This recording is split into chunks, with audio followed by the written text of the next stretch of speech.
Spot come forward. जी प्रतीक जी, सबसे पहले धन्यवाद कांग्रेस का, समाजवादी पार्टी का और आप सबका, जिन्होंने प्रधानमंत्री जी के सकारात्मक उद्बोधन को स्वीकारा और बधाई दी। आप सभी को बधाई और नए संसद की शुभकामनाएं। प्रतीक जी, एक भावना होती है, जब हम स्कूल को छोड़कर कॉलेज की ओर बढ़ते हैं तो स्कूल के प्रति एक भावना जुड़ी रहती है। उसी प्रकार आज हम पुराने संसद से नए संसद की ओर जा रहे हैं, लेकिन हम इस देश के उन सालों को, उन उपलब्धियों को भी नमन करते हुए जा रहे हैं जो इस देश ने देखा है। और हमने ये कभी नहीं कहा था कि 70 साल में कुछ नहीं हुआ। प्रधानमंत्री जी ने इसी संसद में कहा था, मैं याद दिला देता हूं, हंसने की आवश्यकता नहीं है, आज दिन भी उत्सव का है। प्रधानमंत्री जी ने इसी संसद में कहा था, हर प्रधानमंत्री ने अच्छा कार्य किया है, लेकिन जितना करना चाहिए था उतना नहीं हो पाया। मैं कहता तो हूं, यदि प्रधानमंत्री जी सच में सकारात्मक भाषा का उपयोग करेंगे तो इस देश में सारी चीज समस्याओं का जो है खत्म हो जाएगी। जो भक्त आप भी आज मान रहे हैं, अरे क्या बात है जी, क्योंकि जितने भक्त हैं मॉब लिंचिंग बंद कर देंगे, ये हिंदू मुस्लिम बंद कर देंगे, मंदिर मस्जिद बंद हो जाएगा और रोजगार पर बात होगी, महिला आरक्षण पर बात होगी, महिला सशक्तिकरण पे बात होगी, मणिपुर पर। एक बात और मैं बताना चाहता हूं प्रतीक भैया, कल विश्वकर्मा योजना लॉन्च हुआ।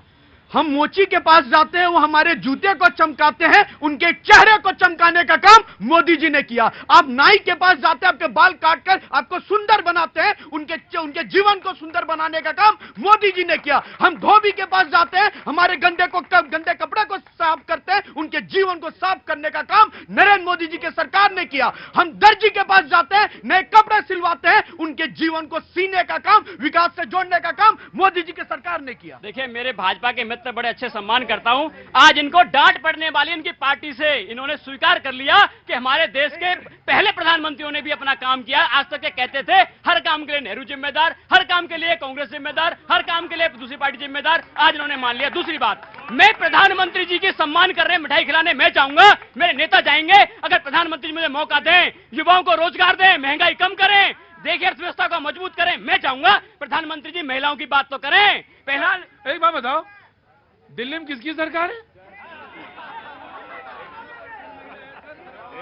और कौन आपके हाथ पर बांधे हुए?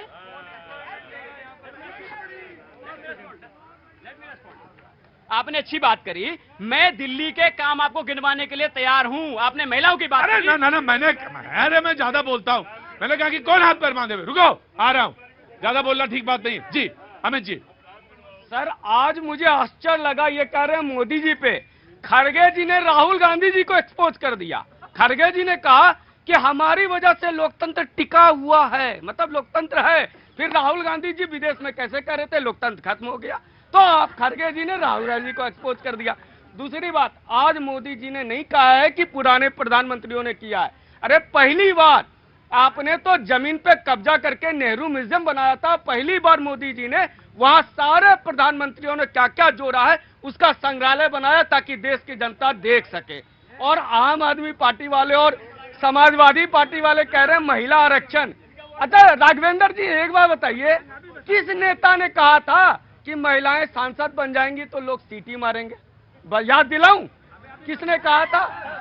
और आम आदमी पार्टी वाले कहते हैं कि इसने नहीं किया। अरे आपका तो पूरे 2013 से आज तक एक ही स्टेटमेंट है, ये रोकते रहे, हम काम करते रहे, इन्होंने रोका।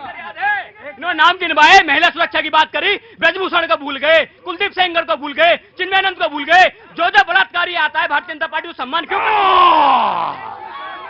अब मुझे मालूम था तुम भी, तुम्हारे पास भी लिस्ट होगी, तुम अपनी लिस्ट गिनाओ। संदीप कुमार इनके मंत्री, राशन कार्ड बनवाने जाती है महिला, उनके साथ बलात्कार हो जाता है। सोमनाथ चटर्जी भारतीय अपने परिवार महिला का सम्मान नहीं करते हैं, कुत्ते से कटवाते हैं। आपको हक नहीं है। अरे आपको पे तो सोनी मिश्रा ने आरोप लगाया, और आपकी जब राजनीति की वहां तक तो ठीक रहता है जहां तक तो चीज समझ में आती है, उसके बाद कसैलापन बढ़ जाता है, तो फिर लगता है कि माइक हटा लेना चाहिए। जी मैं आया बिल्कुल।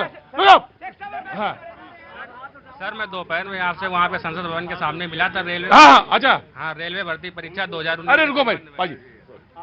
हाँ जी सर, मैं वहाँ पे संसद भवन में आपके सामने मिला था, रेलवे भर्ती परीक्षा 2000। हाँ, आज मैं वहाँ प्रोग्राम कर रहा था। हाँ। जी, तो सर 2019 में मेरी वैकेंसी आई थी ये। हाँ। 2019 में इसका नोटिफिकेशन आया।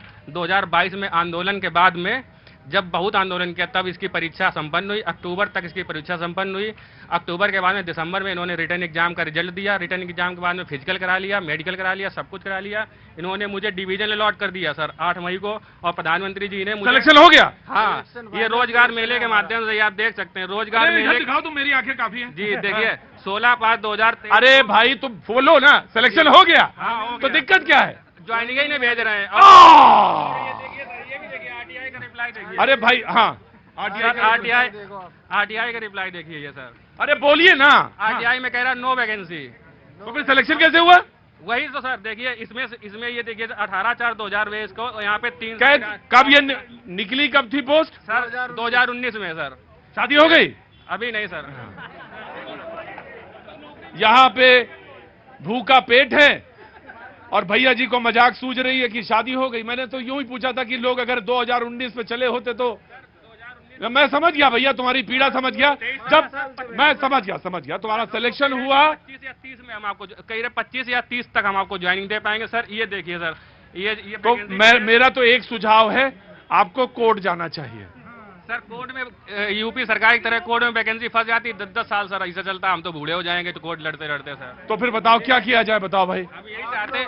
हाँ, आप लोग हमारी देखिए सर। भाई कह तो दिया, इतने में तो शर्म आ जाती है भाई, अब हम इससे ज्यादा क्या करें, बताओ भाई। देखिए सर ये मैं समझ गया, मैं बात समझ गया जी। प्रतीक जी, सबसे पहले मैं एक बात स्पष्ट कर दूं, जो आम आदमी पार्टी के प्रवक्ता ने कहा कि इनको डांट पड़ेगी। सर मैं बताना चाहता हूं, उस पार्टी का कार्य करता हूं जिसके प्रधानमंत्री जी गुप्पत और सीना ठोक के कहते हैं कि 7,500 जनप्रतिनिधियों ने इस देश की संसद की गरिमा बढ़ाई है। और मैं उस पार्टी का कार्य करता हूं जो सीना ठोक के सत्य कहने की क्षमता रखता हूं और सुनने की भी क्षमता रखता हूं। तो मेरी पार्टी सत्य बोलने से कभी नहीं डांटती, हमेशा यह कहती है वो काम करो, संगठन गढ़े चलो, सुपंथ पर बढ़े चलो, भला हो जिसमें देश का वो कार्य किए चलो। आप मुझे यह बताइए, हमें तो उस समय भी अच्छा लगा था जब केजरीवाल जी हवाई चप्पल पहन के आम आदमी की राजनीति की बात कर रहे थे और शीश महल बनाने बैठ गए। जवाब दीजिए। मैं आया, बिल्कुल आपको दे देता। नौजवान के साथ खड़ा हूं। नौजवान 2019 की परीक्षा में खुद प्रोफेसर हूं और मैं बच्चे को पढ़ाता हूं। यदि मेरा बच्चा बीए फर्स्ट ईयर में आया होता तो आज पीएचडी की स्थिति में होता, और उसके बाद दुखद है। नौकरी नहीं मिल रही है। तो मुझे इस बात का बड़ा दर्द है, इस देश में नौजवानों के साथ क्या हो रहा है। ईमानदार प्रयास यही होना चाहिए कि कम से कम जिस मुद्दों पर हम आए हैं, राजनीति इसी के लिए है। मूल मुद्दा है इस देश में कि नौजवानों का भविष्य कैसे सुधरे। जो रोजी रोजगार के लिए प्रयास कर रहे हैं, जो ईमानदारी से तैयारी कर रहे हैं, उनको कम से कम नौकरी मिलनी चाहिए। मैं आपकी इस बात से सहमत हूं। अगर 2019 का मैं सुन लिया भाई। अरे